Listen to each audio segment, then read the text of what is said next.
네, 안녕하십니까. 홍주식입니다. 자, 대형주 분석 시간입니다. 자, 먼저 일단 지수가 그래도 이제 어느 정도 이제 반등의 자리에 올라와 있습니다. 5일선 위로 이제 안착을 하면서 서서히 올라가면서 이렇게 되면서 이제 또 올라가는 종목들이 이제 생기기 시작을 했죠. 자, 바로 기관과 외국인이 짱짱하게 들어오는 종목들. 자, 오늘은 그래서 이들 종목들 중에 또 이렇게 외국인 기관이 잘 들어와서 또 2월 달에 뜨는 종목을 한번 심층적으로 분석을 해보도록 하고요. 자, 그리고 요즘 우리가 또 이제 열심히 공부를 하고 있습니다. 자, 그래서 제가 여러분들께 이제 기법을 많이 알려드리고 또 이제 기법에 맞는 종목들 같이 이제 보고 있는데, 자, 이 기법 종목들 또 이 기법의 자리가 왔을 때에 장중에 또 자리가 왔을 때 또 이렇게 받아볼 수 있도록 제가 문자를 드리고 있습니다. 전화번호 있죠? 이쪽에 문자에 기법 종목이라고 써서 보내주시면 무료로 보내드리도록 하겠습니다. 자, 그러면 이제 본격적으로 출발합니다. 먼저 지수, 코스피 지수를 잠깐 보시면은, 자, 이거 보면 최근에 조정을 이제 어느 정도 이제 이 반등권에 이제 올라왔어요. 그래서 5일선 위에 안착한 이후에 요게 이제 5일선인데, 요 5일선이 우하향을 하고 있다가 지금 이제 전일부터 이제 10일선 위로 이제 올라오기 시작을 했습니다. 10일선 위로 올라오면서 당중에 이제 좀 조정을 보였다가 반등 나오고 조정을 보이고 아래꼬리 달고 반등 나오고는 있지만 5일선을 타고 있다는 거. 그러면서 이제 5일선과 10일선이 오늘부터 골든 크로스가 나오기 시작을 했습니다. 자, 그렇기 때문에 이제는 21선 정도까지는 또 한번 2800포인트 넘는 수준까지는 반등을 한번 기대해 보도록 하겠습니다. 자, 이러면서 어떤 종목들이 이제 강하게 올라가는지 한번 살펴보도록 합니다. 자, 바로 이 수급표에서 계속해서 강조드렸던 것이 바로 금융주들.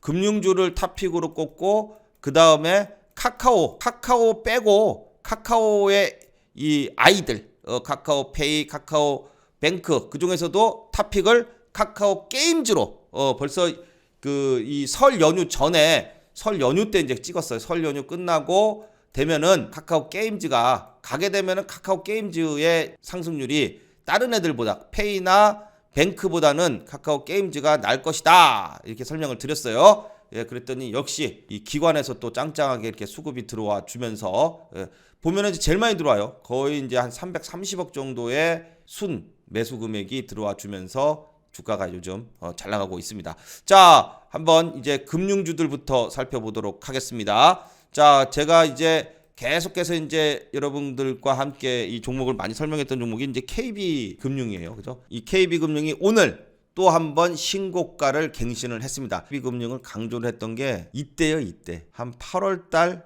이때부터 외국인이 여기서부터 계속 들어왔어요. 근데 보면은 5만 원이라는 아주 이 라운드 피겨 5만 원이라는 가격대가 갖고 있는 상징성이 굉장히 크죠. 왜냐면 5만 원 위에서는 호가 단위가 달라지기 때문에 그래요. 5만 원 밑하고 5만 원 위하고 이게 5만 원을 기준으로 해가지고 이 호가 단위가 달라집니다. 그렇기 때문에 이 5만 원을 안 깰라고 5만 원 바로 위 이 5만 원대 초반에서 외국인의 매수세가 계속 들어왔어요. 작년 8월 달에도 지수 상황이 별로 안 좋았고요. 10월 달에도 지수 상황이 별로 안 좋았어요. 그런데도 이 KB금융은 꿋꿋하게 외국인들이 수급이 들어와 주면서 꾸준히 들어왔거든요. 그래서 이제 역사적 고점이었던 이 6만 원대, 이 6만 원대가 이제 최고점으로 고가를 만들어 놓고 있었는데 이 자리를 10월 달에 한번 옵니다. 그리고 이제 지수가 무너지면서 빠졌다가 빠질 때도 계속 외국인이 들어왔어요. 뭐 제가 뭐 매일매일 설명을 드렸기 때문에 이제 아시겠지만, 그 이후에 이제 6만 원을 넘어서 한번 빵 쳤어요.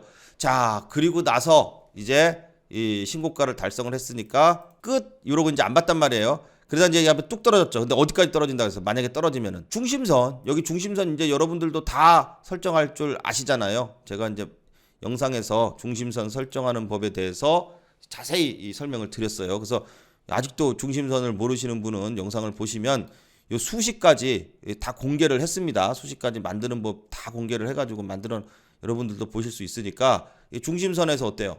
또 멋진 반등이 쫙 나왔죠. 이때 빠졌을 때가 우리나라 이제 지수가 빠지면서 2200을 가니 2400을 가니 또 그딴 소리 하더라고요. 그래서 전 또 뭔 개소린가 했어요. 진짜 그렇게 안 간다고요. 너무 걱정하지 할 필요가 없다고요. 그래서 그런 얘기가 딱 나오는 날이 최저점이에요. 어처구니 없는 얘기가 나왔을 때 말도 안 되는 얘기 나고 막 TV 뉴스에서 막 엄청나게 빠졌어요. 뭐 이런 얘기가 나왔을 때가 이 최저점입니다. 예전에 우스갯소리로 그런 얘기를 했어요. 9시 뉴스에서 한강 갔습니다. 투자자가 뭐 퇴직금을 다 날려서 한강 갔습니다. 그러면은 그 다음 날부터 사면은 오른다고. 거기가 최저점이라고. 항상 더 떨어지면 어떡해? 더 떨어지면 어떡해? 이런 얘기 나왔을 때가 최저점이에요. 그때 어떤 종목을 사느냐? 외국인 기관이 이렇게 떨어질 때 어떤 놈이 사나 이렇게 보고 있다가 외국인 기관이 어떤 종목을 집중적으로 사잖아요. 그러면 그 놈이에요. 딴 놈이 아니고. 봐요. 그때부터 계속해서 KB금융, 우리금융, 하나금융, 금융주들만 계속 집중적으로 말씀을 드렸습니다. 가는 종목 중에서 눌렸을 때가 눌림이냐 아니면은 그냥 거기를 고점으로 해서 쭉쭉 빠지느냐, 그거를 구분하는 방법은 물론 차트에서 이 반등 나오는 자리를 아는 것도 중요하지만 뭐예요? 외국인 기관의 수급. 이거 봐요. 짱짱하게 들어오잖아요. 1월달 내내 들어왔어요. 1월달 내내 안 좋았는데, 그죠? 그러니까 이런 종목은 결국은 지수 상황이 지금 조금 낮았잖아요. 방금 설명드렸듯이 지수 상황 좀 낮으니까 날아가는 거 봐요. 쫙 가잖아. 이 무거운 KB금융이 절대 움직이지도 않는 이 시가총액 26조짜리가. 왜냐? 딴 놈 갈 게 없으니까. 가는 놈만 가는 거예요. 그래서 KB금융이 이제 신고가를 냈습니다. 다 드디어 이제 또 최고의 신고가를 냈어요. 신고가 낼 때 보니까 외국인 기가 막히게 들어왔죠. 그러면 이제부터 어떻게 해요? 또 자세히 봐야 돼요. 근데 이렇게 신고가를 내면 어떻게 돼요? 지난번에도 이제 신고가 여기 6만 원 신고가를 냈어요. 이렇게 내면은 좀 더 올라요. 좀 더 올랐다가 또 빠집니다. 그죠? 그랬다가 또 올라요. 얘는 앞으로 어떻게 될까요? 미국 금리 인상될 때까지 간다고 작년 8월 달부터 얘기했어요. 작년 8월 달부터. 그래서 올랐다가 또 빠지면 어떻게 해요? 또 떨어지면 밑에 사요. 그럼 또 올라요. 이 56,000원까지 지난번에 밀렸었는데 56,000원까지 올까요? 안 와요, 이번에는. 왜냐면 얘가 KB금융이 56,000원을 깨면은 이때는 뒤도 안 돌아보고 이제 팔아야 돼. 그냥 시세가 완전히 끝나는 날이에요. 이 56,000원을 깬다는 얘기는. 왜 그런 현상이 나오냐면은 봐요. 종목은요. 계속해서 갈 종목은 항상 고가를 갱신을 하고요. 전고점을 갱신을 하고요. 전고점을. 요걸 갱신을 하고 전 저점은 깨지를 않아요. 이때 최저점 5만 원을 찍고요. 그 다음에 보면은 5만 원이 아니에요. 5만 200원. 그 다음에는 얼마요? 5만 1,000원. 그 다음에는 5만 2,000원. 5만 5,000원. 5만 6,000원. 이런 식으로 저점이 쭉 내려와서 내려왔네요. 다 떨어졌나? 하더라도 전저점을 얼마 차이로 조금씩이라도 안 깨고 위에서 지지를 하고 올라가고 지지하고 올라가고 지지하고 올라간다고요. 그렇기 때문에 이런 미세한 차이를 알아야 돼요. 그래서 차트를 볼 줄 알아야 된다는 겁니다. 네, 열심히 좀 제가 그래서 차트를 설명드리고 있어요. 그래서 결국은 뭐예요? 또 땡겼으니까 한번 또 빠지면 그때 사면 되겠죠? 빠지면 사라는 종목이 아무 종목이나 빠지면 사라는 게 아니에요. 바로 이런 종목들을 빠지면 사라 이겁니다. 자, 그래서 KB금융도 이제 신고가를 내고 외국인이 짱짱하게 매수를 해놨기 때문에 다음번에 이거 봐요. 이렇게 쭉 떨어질 때 이때 6만 2천원, 6만 3천원에서 5만 6천원까지 이 만 원이나 떨어졌어요. 만 원 떨어질 때 외국인이 진짜 거의 매일 들어왔어요. 한 달 내내. 이런 종목들. 그때 들어올 때 매일 들어온다고 말씀을 드렸잖아요. 그죠? 자, 바로 이런 종목들이 멋지게 또 반등을 해주게 된다. 자, 우리금융지주. 오늘 신고가예요. 이 종목도 13,500원이 최고의 또 고점을 만들었었어요. 정확하게 얘기하자면 13,650원이죠. 13,650원을 계속해서 이제 고가로 만들어 놓고 있다가 신고가를 내면서 이제 돌파하기 시작했어요. 지난 1월 달에. 쭉 하다가 한번 지수가 밀리니까 밀려요. 밀려도 전고점 이렇게 위 전고점을 만들었던 요 자리를 강하게 돌파했을 때는 이 전고점을 깨면 돼요, 안 돼요? 안 돼요. 이 전고점을 깨면, 그러니까 13,650원을 깨면 추세가 깨지는 거예요. 절대로 깨면 안 되는 자리야. 그러니까 안 깨고 그 근처까지 왔다가 13,800원까지 왔다가, 그죠? 그리고 나가지고 여기서부터 또 쫙 올라가지고 전고점을 돌파하는 신고가가 오늘 나왔어요. 자, 그러면은 금융주들이 지금 금융주들 중에서 대장이 누구예요? KB금융하고 우리금융하고 얘네들이 이제 제일 세요 지금. 왜냐? 수급을 보면은 아주 짱짱하게 들어오니까. 우리금융도 KB금융하고 똑같이 외국인이 집중적으로 들어옵니다. 이렇게 외국인이 집중적으로 들어오는 종목들을 지수가 떨어질 때 좀 봐라 이겁니다. 근데 지수 떨어질 때 아무리 좋은 얘기를 해도 무서워서 못 사요. 뻔해요. 그리고 이제 이렇게 신고가 내가지고 이제 좀 살아나는 것 같은데 이제 신고가 내니까 살까? 이러고 들어가면 어떻게 해요? 그럼 또 떨어져요. 뻔해요. 물론 이제 조금은 더 갈 수 있어요. 신고가를 내고 이제 조금은 더 가요. 가고 이제 또 떨어져요. 그럼 우리는 어떻게 해야 돼요? 좀 갈 때 요 위에서 사요? 요 위에서 사도 돼요. 되긴 돼. 왜냐? 떨어졌다가 다시 올라갈 거니까. 근데 떨어졌다가 다시 올라간다 할 때 떨어지면 어떻게 하겠어요? 어떻게 하겠어요? 이렇게 쭉 떨어질 때 뭐 각종 나쁜 소리가 다 나오지. 그럼 어떻게 해요? 여기서 또 잘라 손절. 그럼 어떻게 해? 그 다음에 올라가. 그렇게 된다니까요. 그러니까 기다렸다가 내려오면 사요. 그러면 또 올라가니까. 근데 내려올 때 뭘 봐야 돼? 내려올 때 이제 진짜 여기서 끝나서 그냥 이렇게 계속 빠지려고 내려오는 건지 아니면 요때처럼 눌림목을 만들고 반등 나오려고 이 떨어지는 건지 알 수 있는 방법이 뭐다? 바로 외국인이 짱짱하게 들어오는가 뭐 혹은 또 기관이 들어오는가 요런 거를 체크를 하면서 봐야지 된다 이겁니다. 아셨죠? 그 다음에 카카오요. 카카오가 지금 또 일자리 또 창출한다 그러고 지금 이제 계속 좋은 얘기는 많이 내놓고 있는데 주가는 빨리 반등은 안 나옵니다. 그죠? 일단 하락세는 멈췄어요. 계속 뭐 주야장창 떨어지던 하락세는 멈췄는데 그렇다고 뭐 21선 타서 올라가거나 그런 모습은 아니에요. 아직도 이제 5일선 탈까 말까 하고 있어요. 수급을 딱 보니까 별로 없어요. 외국인은 안 사요. 기관도 조금 사든지 팔든지 그래요. 별 볼 일 없어요. 수급이. 그러니까 올라가겠어요? 아직은 안 올라간다. 떨어지지도 않겠지만 시원스럽게 올라가지도 않게 된다라는 겁니다. 그래서 카카오 말고 카카오의 형제들 카카오뱅크는 이제 전일에 21선까지는 이렇게 왔어요. 자, 오늘은 거래량이 줄어드는 건 좋아요. 이건 좋은 현상이에요. 그러면서 일단 21선에서 음봉이 이제 조정봉이죠. 조정봉이 하나 나왔다. 자, 그러면서 어떻게 해요? 이렇게 양봉이 나와 있으니까 거래량이 빵 터졌으니까 양봉에 거래량이 줄어드는 조정봉이 나오고 뭐 조정봉이 내일도 나올 수도 있겠지만 자, 요렇게 추세가 전환됐기 때문에 눌렸다가라도 뭐 내일 나올지 모레 나올지 하지만 그게 중요한 게 아니라 이제 21선에서 지지받고선 또 한번 갈 때가 또 됐다는 거죠. 자, 그래서 카카오뱅크도 21선에 이제 안착하기 위해서 이제 노력을 할 것이다. 근데 21선에서 안착하기 위해서는 어떻게 해요? 누가의 힘이 필요해요? 외국인과 기관의 매수세가 필요하다. 그나마 최근에 바닥권에서 5일선 위에 안착시키는 것은 누가 시켰어요? 외국인이 시켰어요.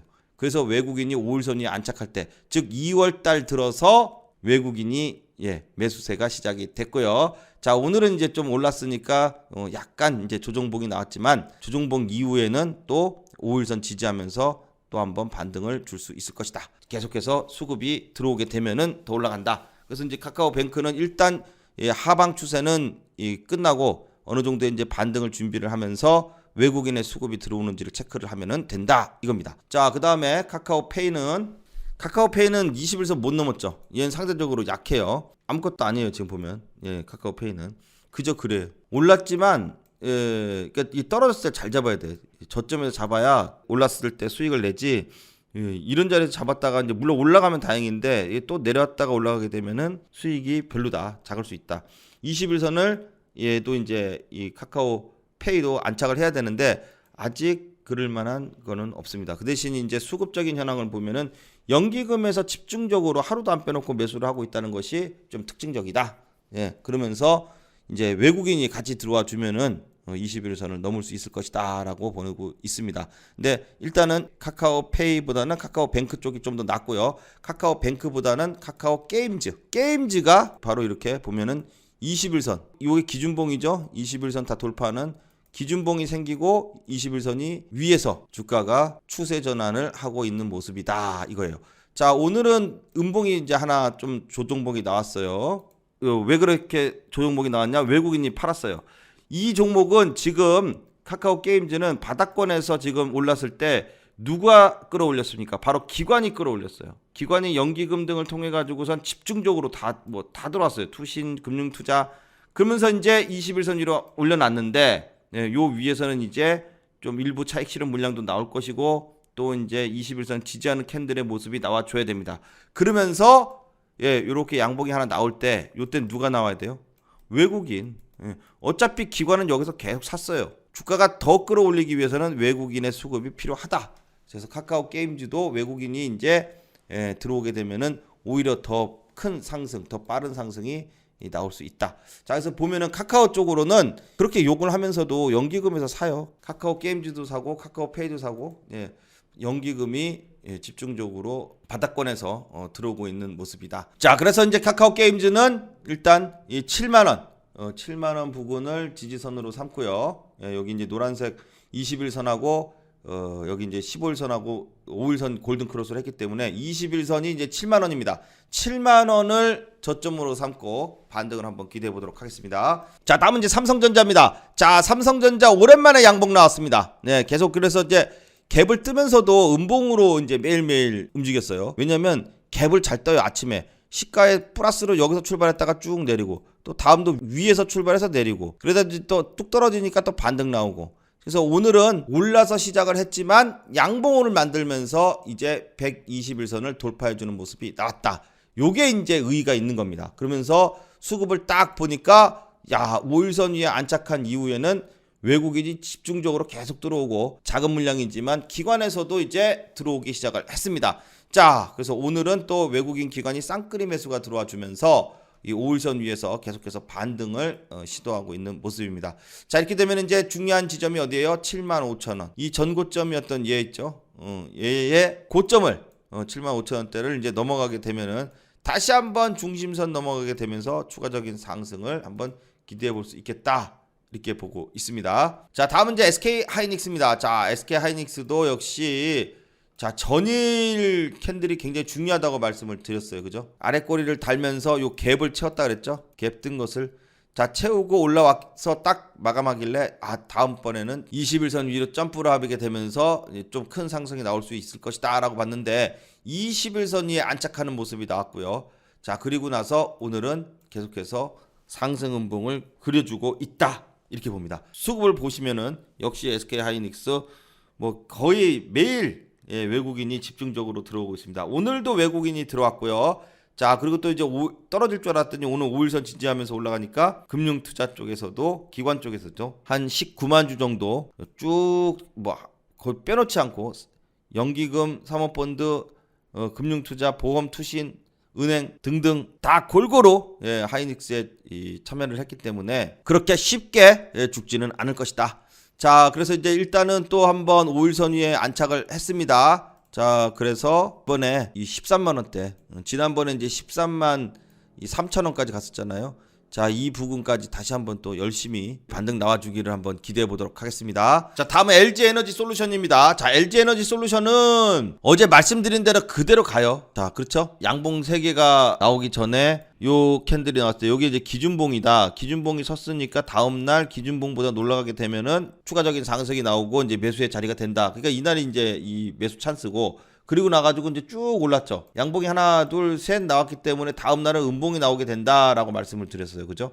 음봉이 나오게 되고 이 음봉이 과연 반전의 캔들일지 추세 지속의 캔들일지를 가늠하는 것이 바로 이날이 굉장히 중요하다라고 말씀을 드렸어요. 바로 이렇게 요런 캔들이 단봉에 윗꼬리 아랫꼬리가 이렇게 있는 캔들 음봉이건 양봉이건 상관없어요. 요런 캔들이 나오면 뭐라고? 샛별 캔들. 왜냐면 샛별처럼 생겼잖아요. 이렇게. 그래서 샛별 캔들이에요. 샛별형 캔들이 나오는데 캔들은 요 캔들의 성격은 뭐라고요? 두 가지가 있다고. 하나는 추세의 전환, 또 하나는 추세의 지속. 지속일 때는 뭐라 그래? 그래서 하락의 징검다리다 그러죠. 하락의 징검다리. 징검다리 역할을 한다 이거예요. 음봉으로 이렇게 내려오는데 중간에 요렇게 도지 하나가 껴. 그러면 얘가 이제 이렇게 가지고 이렇게 반등이 이렇게 나올 수 있겠구나라고 하는 거 하나 하고 그 다음에 또 뭐예요? 계속 음봉으로 이렇게 떨어져. 하락의 징검다리라고. 하락하는 가운데 징검다리처럼 하루 쉬었다가 또 하락해. 하락의 징검다리. 근데 요렇게 안 가고 요렇게 내리다가 요렇게 돌려서 올라가. 그러면 얘가 뭐가 돼요? 얘가 바로 추세 전환 캔들이 되는 겁니다. 추세가 떨어지던 추세가 상방으로 전환이 됐잖아. 그럼 거꾸로 생각해 보면 올라가던 애는 여기서 단봉의 도지가 생겼어요. 그러니까 전환 캔들이 생겼어요. 그럼 얘가 전환이 될지 상승의 징검다리가 될지 그죠? 이렇게 가서 하루 쉬었다가 쭉 가다가 하루 쉬었다가 또 쭉 가고 이건 뭐라 그래 그러면? 상승의 징검다리지. 상승의 징검다리. 예. 이렇게 된단 말이에요. 근데 이렇게 안 되고 올라가다가 꺾여 떨어져. 이렇게 되는 건 뭐예요? 이렇게 되는 거예요. 이렇게 되는 거는 추세가 이제 반전. 그래서 제가 전일에 이거 추세 반전 나올 그런 캔들이 될 수도 있습니다. 오늘이 굉장히 중요한 날입니다. 그랬어요. 그랬더니 어때요? 예, 역시 깰 때 전 저점 이걸 깨면 안 되는 거예요. 깰라 그래도. 종가상 특히 아래 꼬리까지는 봐줄 수 있어. 종가상으로 깨는 거는 진짜 별로다. 그랬더니 깨죠. 깬다 그랬어요. 깬다고. 그러니까 어때요? 예, 떨어지는 거예요. 자, 그래서 LG 에너지 솔루션은 이제 일단 단기 반등은 다 나왔다. 왜냐? 봐요. 기관에서 이제 팔아요. 1경 5천조를 투자를 해서 LG 에너지 솔루션의 공모를 청약에 공모를 했었는데, 근데 그랬던 애들이 팔아. 그래서 기관이 사는 거, 기관이 주포인데 기관이 떨어지면 어떡해요? 예. 그러면 이제 다시 한번 또 떨어질 수 있다 이겁니다. 자, 그럼 어떡해요? 떨어졌다가 또 저점이 어딘가를 확인을 한 다음에 기준봉이 나오면 어떡해요? 그 다음 날부터 또 반등이 나오겠죠? 예, 그래서 여러분들 이제 기준봉만 알면은 다 할 수 있다. 이렇게 됩니다. 자, 다음은 이제 LG 전자입니다. 전자. 자, LG 전자도 역시 어제 그랬어요. 이렇게 내려오다가 혹 내려오게 되면은 12만 원에 엔벨롭도 있고 12만 원 지지 라인이 있으니까 떨어지게 되면 이런 자리가 또 한번 매수의 자리가 될 수 있다라고 말씀을 드렸죠. 근데 역시 그렇게 해서 기다리면 또 안 와. 12만 원 와라 그래도 안 오고 있다가 또 이제 반등을 준비를 합니다. 이렇게 되면은 이제 5일선위로 이제 안착을 이제 하는 거예요. 얘는 LG전자는 지난번처럼 이렇게 V자로 딱 반등이 나오면 좋겠지만 V자는 아니지만 이제 L자 형태를 띠면서 반등을 주게 된다. 자, 그러면서 역시 LG전자도 수급적인 현황을 보면 기관에서 5일선 위에 안착시키는 모습이 나오고 있습니다. 자, 그래서 LG전자도 이제 요 13만 원요 61선 맞고 여기 초록색 선이 61선인데 61선까지 반등 엠벨 찍고 61선까지 반등 나왔다가 내렸어요. 다시 이제 올라간단 말이에요. 자, 이번에 13만 원 돌파하면 그다음엔 어디예요? 예, 노란색 21선 있는 부분. 21선까지 이제 반등을 한번 기대해 보고 그다음에 어떻게 해요? 21선 이게 내려오게 되면 21선을 돌파해서 추가적인 상승 다시 한번 이제 중심선하고 그러니까 14만 원대 15만 원대까지 반등을 한번 볼 수 있겠습니다. 자, 그런데 이게 다가 아니에요. 예, 좀 길게 뭐 한 상반기 정도까지 좀 길게 놓고 본다면은 LG전자야말로 충분히 올라갈 수 있는 그러한 모멘텀을 가지고 있다. 애플과의 이슈라든지 전기차 회사로서의 변신 이런 것 등을 통해서 주가가 계속해서 더 반등이 잘 나올 것으로 한번 기대를 해보도록 하겠습니다. 자, 그래서 오늘도 역시 어려운 장에 여러분들 매매하시고 또 강의 들으시느라고 고생 많으셨습니다. 자, 여러분들 갖고 있는 종목들 중에 좀 어려운 종목들 있으시면 위에 문자에 종목 상담도 받고 있으니까요. 문자로 이제 종목명, 비중, 또 매수가 이런 거 적어가지고 보내주시면 시청자 종목 상담 시간에도 잘 설명드리도록 하겠습니다. 자, 오늘 영상은 여기까지 하겠습니다. 다음 시간에 또 좋은 내용으로 찾아뵙겠습니다. 감사합니다.